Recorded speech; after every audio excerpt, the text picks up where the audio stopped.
ഗാസയ്ക്കായിട്ട് Biden ഭരണകൂടം നീക്കിവെച്ച 50 ദശലക്ഷം ഡോളറിന്റെ ധനസഹായം ഇപ്പം ഡൊണാൾഡ് ട്രംപ് നിർത്തലാക്കിയിരിക്കുകയാണ്. എങ്ങനെയാണ് ഇതിനെ നോക്കിക്കാണുന്നത്? അല്ല, ട്രംപ് നിർത്തും എന്ന് നേരത്തെ പറഞ്ഞിരുന്ന ആണല്ലോ. ട്രംപ് അധികാരത്തിൽ വന്നു കഴിഞ്ഞാൽ അമേരിക്കയുടെ സാമ്പത്തിക സ്ഥിതി മെച്ചപ്പെടുത്തി നിർത്തുന്നതിന് വേണ്ടിയിട്ട് ചെയ്യാവുന്ന കാര്യങ്ങളെല്ലാം ചെയ്യുകയും ഉം. അമേരിക്കയെ ഒന്നാം നമ്പർ രാജ്യമാക്കി വീണ്ടും മാറ്റിയെടുക്കുകയും ചെയ്യും ഉം. എന്നതാണ് അദ്ദേഹത്തിൻ്റെ പ്രഖ്യാപിതമായിട്ടുള്ള നയമായിരുന്നു. ആ നയം എല്ലാ സ്ഥലത്തും നടപ്പിലാക്കുകയാണ് ചെയ്യുന്നത്. എനിക്കൊന്ന് കുറച്ച് ദിവസം മുമ്പാണ് കൊളംബിയയിലേക്ക് കൊളംബിയയിലെ, അതെ. കുറേ അഭയാർത്ഥികളെ 2 വിമാനത്തിൽ കയറ്റി അയച്ചു. ക്ലീൻ ആക്കും, ഗാസ ക്ലീൻ ആക്കും എന്ന് പറഞ്ഞു. അല്ല, കൊളംബിയ അത് അംഗീകരിച്ചില്ല. പക്ഷേ വീണ്ടും സമ്മർദ്ദം വന്നപ്പോൾ കൊളംബിയ അംഗീകരിച്ചു. അപ്പോൾ അമേരിക്കക്കാർ കയറുന്നത് ശരിയാണ്, അമേരിക്കയുടെ ആധിപത്യം നേരത്തെ പോലെ തിരിച്ചു വരുന്നു എന്ന്. അതുപോലെ ഗാസയുടെ കാര്യം അത് തന്നെ. ഗാസ ബൈഡൻ ആണ് 50 ദശലക്ഷം ഡോളർ കൊടുക്കാം എന്നൊക്കെ പറഞ്ഞു ഗാസയെ പുനർനിർമ്മിക്കാൻ വേണ്ടി. അതെ. ഇപ്പോൾ കൊടുക്കില്ല എന്ന് ട്രംപ് പറയുമ്പോൾ ആരും അതിനകത്ത് അത്ഭുതം കാണുന്നില്ല. ട്രംപ് വന്നാലേ കിട്ടില്ല എന്നെല്ലാവർക്കും അറിയാമായിരുന്നു. ഇത് ഗൗരവമായിട്ട് ലോകം കാണേണ്ട ഒരു വിഷയമാണ്. ബൈഡൻ എന്തിനാണ് 50 ദശലക്ഷം കൊടുത്തതെന്ന് ഞാനും ചോദിക്കുകയാണ് ചെയ്യുന്നത്. എന്തിന്? ബൈഡനെ കൂടി പറഞ്ഞിട്ടാണല്ലോ ഇസ്രായേലിൻ്റെ ആളുകൾ ഗാസ ഇടിച്ചു പൊളിച്ച് തരിപ്പണമാക്കി. അത് കഴിഞ്ഞതിന് ശേഷം അവർ എന്തിനാണ് അത് വീണ്ടും കെട്ടിപ്പടുക്കാനായിട്ട് പണം കൊടുക്കേണ്ടവർ? നിങ്ങൾ ഇടിച്ചു പൊളിച്ച് ഇല്ലാതാക്കവരെ, ഗാസയിലെ മുഴുവൻ ജനങ്ങളെയും തിന്നു തീർക്ക്. അതാണ് കുറേ കൂടെ നല്ലത് എന്നാണ് എനിക്ക് തോന്നുന്നത്. കാരണം യുദ്ധമുണ്ടാകുന്ന സമയത്ത് അങ്ങനെ ആ യുദ്ധത്തെ പ്രോത്സാഹിപ്പിക്കുന്ന സമീപനം എടുക്കുന്ന ഒരു രാഷ്ട്രം അങ്ങനെ പ്രോത്സാഹിപ്പിച്ച് കഴിഞ്ഞാൽ അവിടെ ഉണ്ടാകുന്നതായിട്ടുള്ള ദുരന്തങ്ങൾ എന്താണ് എന്ന് മുൻകൂട്ടി അവർക്ക് അറിയാവുന്ന ഒരു കാര്യമാണ്.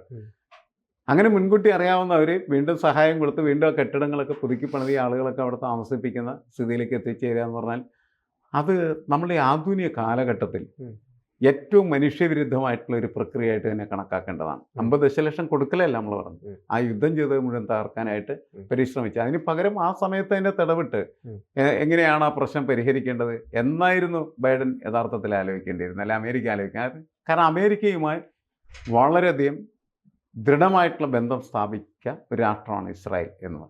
ഇസ്രായേലിനെ നിയന്ത്രിക്കാൻ അമേരിക്ക കഴിയും എന്നാണ് എല്ലാവരും വിശ്വസിക്കുന്നത്. പക്ഷേ പലരും പറയുന്നത് അമേരിക്കയെ നിയന്ത്രിക്കുന്നത് ഇസ്രായേലാണ് എന്നാണ്. അങ്ങനെയാണെങ്കിൽ പിന്നെ ഈ ഇസ്രായേലിൻ്റെ അമേരിക്കയുടെ ആധിപത്യം എന്ന് പറയുന്നത് എങ്ങനെ ശരിയാണെന്ന് പറയും? ട്രംപ് ഇപ്പോൾ കാണിച്ചുകൊണ്ടിരിക്കുന്നതാണ്, ഞങ്ങളെ നിയന്ത്രിക്കാൻ ആരും വരണ്ട, ഞങ്ങൾ തീരുമാനിക്കും, നിങ്ങൾ അനുസരിച്ചാൽ മതി. അതിൻ്റെ ഭാഗമായിട്ടാണ് അദ്ദേഹത്തിൻ്റെ ഈ സഹായ ഹസ്തം പിൻവലിക്കൽ എന്നാണ് ഞാൻ മനസ്സിലാക്കുന്നത്.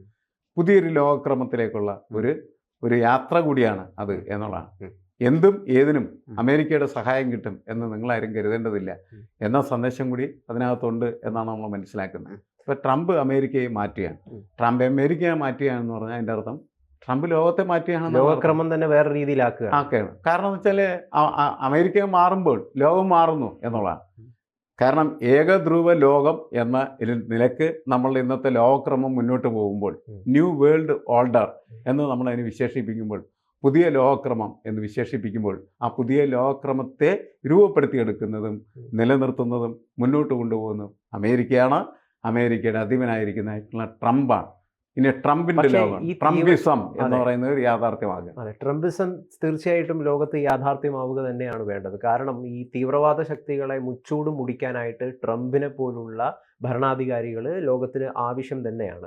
ഇപ്പോൾ ഈ ഹമാസിനെ അനുകൂലിച്ചുകൊണ്ട് അല്ലെങ്കിൽ ഗാസയൊക്കെ അനുകൂലിച്ചുകൊണ്ട് അവർ നടത്തുന്നത് ഒരു അതിജീവനത്തിൻ്റെ പോരാട്ടത്തിൻ്റെ വിപ്ലവ പോരാളികളാണെന്നൊക്കെ പറഞ്ഞുകൊണ്ട് നമ്മുടെ നാട്ടിലെ നിരവധി ആളുകൾ, പാർട്ടികളൊക്കെ അവരെ പിന്തുണയ്ക്കുകയും അവർക്ക് ഐക്യദാർഢ്യമൊക്കെ പ്രകടിപ്പിക്കുന്ന നിലപാടുകൾ നമ്മൾ കാണാറുണ്ട്. യഥാർത്ഥത്തിൽ ഇവരുടെ അതിജീവനം എന്താണ്? തീവ്രവാദത്തെ വീണ്ടും പുനഃസ്ഥാപിക്കുക എന്നുള്ളതല്ലേ ഇവരുടെ ഈ ഒരു കാര്യം എന്ന് പറയുന്നത്. അപ്പോൾ അതിനെ മുച്ചൂട് മുടിക്കുക തന്നെയല്ലേ വേണ്ടത്? ഇസ്രായേൽ നടത്തുന്നതായിട്ടുള്ള പ്രവർത്തനങ്ങളൊക്കെ ന്യായീകരിക്കാം. കാരണം എന്ന് വെച്ചാൽ ഒരു ദിവസം ഒരു സുപ്രഭാതത്തിൽ പെട്ടെന്ന് ഇസ്രായേൽ കയറി ആക്രമിച്ച് അവിടെ നിന്ന് കുറേ ആളുകൾ പിടിച്ചുകൊണ്ട് പോവുകയും ഒരുപാട് ആളുകൾ മരിക്കുകയും ചെയ്തൊരു സംഭവത്തെ തുടർന്നാണ് ഈ യുദ്ധം ഇങ്ങോട്ട് മുന്നോട്ട് പോയിരിക്കുന്നത്. അപ്പോൾ അങ്ങനെ ചെയ്ത ആളുകൾക്ക് തൻ്റെ സ്വന്തം ജനങ്ങളെ സംരക്ഷിക്കാനുള്ള ഉത്തരവാദിത്വം ബാധ്യതയുണ്ട്. അതവർ ചെയ്തോന്ന് ചോദിച്ചാൽ ഇല്ല. അങ്ങനെ ഹമാസ് ഒരിക്കൽ പോലും ഈ പലസ്തീൻകാരായിട്ടുള്ള മനുഷ്യരുടെ സംരക്ഷകരല്ല. അവർ സംരക്ഷകരല്ലാത്തതിൻ്റെ പേരിലാണ് ഈ ജനങ്ങൾ ഇത്രമാത്രം ദുരിതം അനുഭവിച്ചിരിക്കുന്നത് എന്നുള്ള കാര്യത്തിൽ ഒരു തർക്കമില്ല. അതുകൊണ്ട് അവരുടെ പ്രവർത്തനങ്ങളെ ഒരു കാര്യത്തിൽ ന്യായീകരിക്കാനായിട്ട് പറ്റില്ല. പക്ഷേ ഇസ്രായേൽ നടത്തിയ പ്രവർത്തനത്തിൻ്റെ ഫലമായിട്ട് എന്ത് ചെയ്തു? ആയിരക്കണക്കിന് സ്ത്രീകൾ, പിഞ്ചു കുട്ടികൾ, മനുഷ്യർ മരിച്ചു വീണു. അവർ ജീവിച്ചിരുന്ന ആവാസ വ്യവസ്ഥ സമ്പൂർണ്ണമായിട്ട് തകർക്കപ്പെട്ടു. അതൊന്നും ചോദിക്കാനായിട്ട് ലോകത്ത് ആരും ഇല്ല എന്നുള്ളത് ലോകത്തിന്റെ ഇന്നത്തെ ഒരു പ്രത്യേക തീർച്ചയായും അവസ്ഥയാണ്. അവിടെ മരിച്ചു വീഴുന്ന പിഞ്ചു കുഞ്ഞുങ്ങളും മനുഷ്യരെയൊക്കെ ഓർത്തിട്ട് നമ്മൾ ദുഃഖം പ്രകടിപ്പിക്കുമെങ്കിലും അവരെയൊക്കെ മുമ്പിൽ വെച്ചുകൊണ്ട് യഥാർത്ഥത്തിൽ കളിക്കുന്നത് ഈ ഹമാസ് തന്നെയല്ലേ? അതെ, ഹമാസിനെ എന്ത് ചെയ്തു ഇസ്രായേല്? ഹമാസിന് ഒരു പുല്ലും ചെയ്യാനായിട്ട് ഇസ്രായേലിന് പറ്റിയില്ല. പലസ്തീൻ എന്ന് പറയുന്ന അവിടുത്തെ ജനതയെ അവരുടെ ജീവൻ തകർത്തുന്നല്ലാണ്ട് എന്താണ് അവിടെ സംഭവിച്ചത്? ഇപ്പോഴും ഹമാസിന്റെ പ്രധാന നേതാക്കളൊക്കെ ഇഹലോകം പൂണ്ടു. ഇപ്പോഴും ഹമാസും ഇസ്രായേലും തമ്മിൽ എന്തിനാണ് പിന്നെ ഈ എന്താണ് ഇപ്പോൾ ഉടമ്പടി ഉണ്ടാക്കിയിട്ടല്ലേ ചെയ്തത്? അവരുടെ കസ്റ്റഡിയിലായിരുന്നല്ലോ ഇസ്രായേലിലെ പല പൗരന്മാരും. ഹമാസിനെ തുടച്ചു മാറ്റി ഓടിച്ചു ഞെരിച്ചു എന്നൊക്കെ പറഞ്ഞാൽ ഈ പൗരന്മാരെ ഇതുവരെയായിട്ട് അവർ കണ്ടെത്താൻ പോലും കഴിഞ്ഞിട്ടില്ല. അപ്പോൾ അവരും ഇവരൊക്കെ യഥാർത്ഥത്തിൽ മനുഷ്യവിരുദ്ധ പ്രവർത്തനത്തിന്റെ നെറുകയിൽ നിൽക്കുന്ന ആളുകൾ. അപ്പോൾ ഇസ്രായേൽ ചെയ്യുന്നതിന് നമുക്ക് ന്യായീകരിക്കേണ്ടി വരും. ഇസ്രായേൽ ചെയ്യുന്നതിന് കാരണം ഇതുവരെ ഒരുപാട് ഇസ്രായേലിന്റെ നിരവധി പൗരന്മാർ ഇപ്പോഴും ഹമാസിന്റെ കയ്യിലാണ്. അപ്പം അവരുടെ പ്രവർത്തനങ്ങൾ എങ്ങനെ ഇസ്രായേലിന് വെടിനിർത്തലിന് കൃത്യമായിട്ടൊരു അത് പരിപാലിക്കാൻ വേണ്ടി സാധിക്കും, അതിനനുസരിക്കാൻ വേണ്ടി നമ്മൾ ആ യുദ്ധത്തെ പരിഗണിക്കുന്ന സമയത്ത് അവിടെ ആ യുദ്ധത്തിൽ ആർക്കാണ് നഷ്ടം സംഭവിച്ചത്? ജനങ്ങൾക്കല്ലേ. പലസ്തീനിലെ ജനങ്ങൾക്കും ഇസ്രായേലിലെ ജനങ്ങൾക്കും അവരുടെയൊക്കെ ജീവൻ പോയി. ഇതിൻ്റെ ഒരു അധികാരി എന്ന നിലക്ക് ഇരിക്കുന്ന ഇസ്രായേലിൻ്റെ പ്രധാനമന്ത്രിയും അതുപോലെ മന്ത്രിസഭയും അതോടെ ഇപ്പുറത്ത് ഹമാസ് എന്ന് പറയുന്നതായിട്ടുള്ള ഭീകര സംഘടനയുടെ നേതാക്കളുമൊക്കെ അവരുടെ ഏതാണ്ട് സ്വത്ത് പോലെ ആളുകളെ ഹാൻഡിൽ ചെയ്യലാണ് ചെയ്തത്. എന്നിട്ട് അവരൊക്കെ മാഷ നമുക്കറിയാലോ, ഹമാസ് തൊടുത്തുവിട്ട ഒരു ആക്രമണത്തിന്റെ ഞാൻ പറഞ്ഞത് ഇസ്രായേൽ ഇത്രയും വലിയ അവരുടെ ശക്തി പ്രകടനം മുഴുവൻ നടത്തിയത്. അപ്പൊ നമുക്കിവിടെ ആരെയാണ് യാതൊരു കാരണവശാലും നമുക്ക് ന്യായീകരിക്കാൻ പറ്റില്ല. നമുക്ക് ആരെയും ന്യായീകരിക്കാൻ പറ്റില്ല. ഇതും കൊണ്ട് സംഭവിച്ചെന്താണെന്ന് വെച്ചാൽ ഒരുപാട് മനുഷ്യർ തുടച്ചു നിൽക്കപ്പെട്ടു. അവരുടെ ആവാസ വ്യവസ്ഥ തുടച്ചു നിൽക്കപ്പെട്ടു. അത് ചോദിക്കാനും അത് നിയന്ത്രിക്കാനും ഒക്കെ പറ്റുന്നവരെന്ന് നമ്മൾ കരുതുന്ന ലോക നേതൃത്വവും ആ നേതൃത്വത്തിൻ്റെ നിറകിൽ നിൽക്കുന്ന അമേരിക്കയും ഈ കാര്യത്തിൽ എന്ത് ചെയ്തു എന്നുള്ള വലിയ ചോദ്യങ്ങൾ മാത്രമേ അവശേഷിക്കുന്നുള്ളൂ. യഥാർത്ഥത്തിൽ ഇത്തരം പ്രവർത്തനങ്ങൾ കൊണ്ട് എപ്പോഴും സാധാരണക്കാരുടെ ആയിട്ടുള്ള മനുഷ്യരുടെ ജീവനാണ് ഇല്ലായ്മ ചെയ്യപ്പെടുന്നത്. അവിടെ ഇസ്രായേലിന് നമുക്കതിലെ ഏറ്റവും പ്രധാനപ്പെട്ട പ്രശ്നം ഇസ്രായേലിനെ ആക്രമിച്ച് ഈ ആളുകളെയൊക്കെ പിടിച്ചുകൊണ്ടുപോവുകയും അന്ന് വലിയ തരത്തിൽ ഒരുപാട് ആളുകൾ കൊല ചെയ്യുകയും ചെയ്ത ഹമാസ് എന്ന് പറയുന്നതിലെ പ്രധാനപ്പെട്ട കുറ്റവാളികളൊന്നു തന്നെയാണ്. ഒരു തർക്കവുമില്ല ആ കാര്യത്തിൽ. അതിൻ്റെ തുടർച്ചയാണ് ബാക്കിയുള്ള കാര്യങ്ങൾ. അവരങ്ങനെ ചെയ്തു എന്നതിൻ്റെ പേരിൽ ഇവരാരെ എന്ത് ചെയ്തു എന്നാണ് ചോദിക്കുന്നത്. ഇസ്രായേൽ എന്ത് ചെയ്ത്? ഇസ്രായേൽ ഹമാസിൻ്റെ ചില നേതാക്കളെയൊക്കെ കൊന്നിട്ടുണ്ടായിരിക്കും. പക്ഷേ ഇസ്രായേൽ കൊന്നത് മുഴുവനും സാധാരണക്കാരായിട്ടുള്ള ആളുകളെയാണ്. ഹമാസ് തുടച്ചു നിൽക്കപ്പെട്ടോ? ഇല്ല. അവസാനം യുദ്ധം അവസാനിക്കുന്ന സമയത്ത് ഹമാസുമായിട്ട് ഒത്തുതീർപ്പുണ്ടാക്കിയിട്ടാണ് അവരെന്ത് ചെയ്യുന്നത്?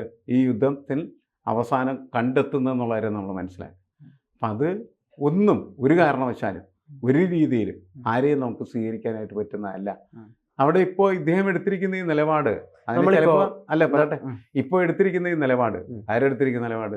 ട്രംപ് എടുത്തിരിക്കുന്ന നിലപാട് അത് ശരിയാണോ തെറ്റാണോ എന്ന് ചോദിച്ചു കഴിഞ്ഞാൽ എല്ലാവരും കൂടി പറയാതെ തെറ്റാണെന്ന് പറയും. ഇസ്രായേൽ എടുക്കുന്ന പറയട്ടെ എന്ന് എല്ലാവരും കൂടി പറയും. പക്ഷെ നമ്മൾ പറയുന്നത് ട്രംപ് എന്താ ചെയ്യണത്? ട്രംപ് നേരത്തെ പറഞ്ഞ കാര്യം നടപ്പിലാക്കുന്നതെന്ന് മാത്രമേ.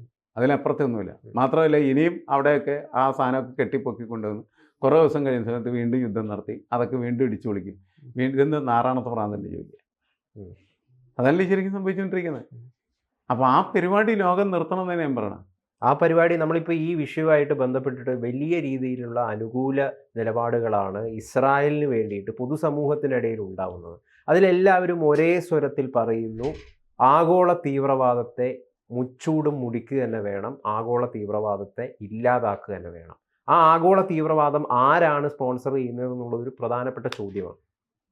അല്ല, ആഗോള തീവ്രവാദം മാത്രമല്ല, പ്രാദേശിക തീവ്രവാദം തീവ്രവാദത്തെ മുഴുവൻ ഇല്ലായ്മയാണ് തുടച്ചേക്കേണ്ട. തീവ്രവാദികൾ എന്ത് ചെയ്യണത്?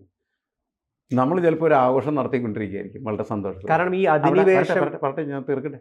അങ്ങനെ ഒരു ആഘോഷം നടത്തിക്കൊണ്ടിരിക്കുന്ന സമയത്ത് അവൻ അവിടെ കൊണ്ടുപോകുന്ന കുറേ ബോംബൊക്കെ പുറക്കി വെച്ചിട്ട് പോകും. അതൊക്കെ പൊട്ടിത്തെറിച്ച് അവിടെയുള്ള മുഴുവൻ ആളുകൾ മരിക്കും. ഈ മരിക്കുന്ന ആളുകൾ ഒരു കാരണവശാലും ഇവൻ്റെ ശത്രു അല്ലല്ല. ഇവനായിട്ടൊരു പ്രശ്നവുമില്ല, ഇവനായിട്ടൊരു ബന്ധവുമില്ല. അങ്ങനെ ഈ തീവ്രവാദി സംഘവുമായിട്ട് യാതൊരു ബന്ധമില്ലാത്തതായിട്ടുള്ള ആളുകളുടെ ജീവിതം തകർത്ത് തരിപ്പണമാക്കി ഇവർ വളരുകയാണ് ചെയ്യുന്നത്. എന്തിനാണ് ഇവൻ പ്രവർത്തിക്കുന്നതെന്ന് പോലും നമുക്കാർക്കും മനസ്സിലാവാത്തതായിട്ടുള്ള കാര്യമാണ്. അപ്പം അതുകൊണ്ട് അത്തരം പ്രവർത്തനങ്ങളെ ഒരു കാരണവശാലും ആരും അംഗീകരിക്കാൻ സാധ്യമല്ല. ആരെങ്കിലും അംഗീകരിക്കുന്നുണ്ടെങ്കിൽ അത് വർഗീയതയുടെ പുറത്ത് മാത്രമാണ് അംഗീകരിക്കപ്പെടുന്നത്. അല്ലാതെ തന്നെ ന്യായീകരിക്കാൻ ആർക്കഴിയും? ആരും ന്യായീകരിച്ചിട്ടും കാര്യമില്ല എന്നാണ് ഞാൻ പറയാം. അപ്പോൾ ഇത്തരം തെമ്മാടിത്തരങ്ങൾ നടത്തി നമ്മളുടെ സമൂഹത്തെ വികൃതമാക്കിക്കൊണ്ടിരിക്കുന്ന ഈ സംഭവത്തിനെതിരെ ആരൊക്കെയാണ് നിൽക്കുന്നത് അവരുടെ കൂടെ ജനങ്ങളുണ്ടാവും. അത് ഉറപ്പില്ലാത്തൊരു കാര്യമാണ്. എന്തായാലും ബൈഡന്റെ ഒരു തെറ്റായ ഒരു സമീപനത്തെ ട്രംപ് തിരുത്തുകയാണ്. ഹമാസിന് നൽകിയിരുന്ന ബൈഡന്റെ തെറ്റായ സമീപനം എന്ന് പറയുന്നത് ആളുകൾ പൊതുവെ കണക്കാക്കുന്നത് ബൈഡൻ കൊടുക്കുന്നത് ഈ ഈ വീടില്ലാതായി പോയിരിക്കുന്നതായിട്ടുള്ള മനുഷ്യർക്ക് വീണ്ടും വീണ്ടായി കൊടുക്കുന്നതാണല്ലോ, ജീവകരമായ ഒരു പ്രവൃത്തിയായിട്ടായിരിക്കും കണക്കാക്കുന്നത്. പക്ഷെ ഞാൻ പറഞ്ഞത് ഒരു നാറാണത്ത് പ്രാന്തന്റെ പ്രവൃത്തിയാണ്. അതുകൊണ്ട് അത്തരം പ്രവൃത്തികൾക്ക് ഒരു പ്രസക്തിയില്ല എന്നാണ് എനിക്ക് തോന്നുന്നത്. അതല്ല വേണ്ടത്, അതല്ല പരിഹാരം, മറ്റെന്തോ ആണ് ഇതിൻ്റെ പരിഹാരം. മേലാൽ ഇത്തരം പ്രദേശങ്ങളിൽ യുദ്ധം ഉണ്ടാവാതിരിക്കുന്നതിന് വേണ്ടിയിട്ട് എന്താണ് ചെയ്യേണ്ടത്? അതിന് ഈ ലോക നേതൃത്വം, അമേരിക്ക അടങ്ങുന്ന ലോക നേതൃത്വം ഇടപെട്ട് പരിഹരിക്കണം. അതല്ലാണ്ട് ഈ ഭൂമുഖത്ത് ഇങ്ങനെ കുറേ മനുഷ്യർ ഈയലുകളെ പോലെ ചാകാനായിട്ട് വിടേണ്ടതാണ് എന്ന് ലോകം കരുതേണ്ടതില്ല എന്നാണ്. ആഗോള തീവ്രവാദം ഇല്ലാതാവുക തന്നെയാണ് വേണ്ടത്.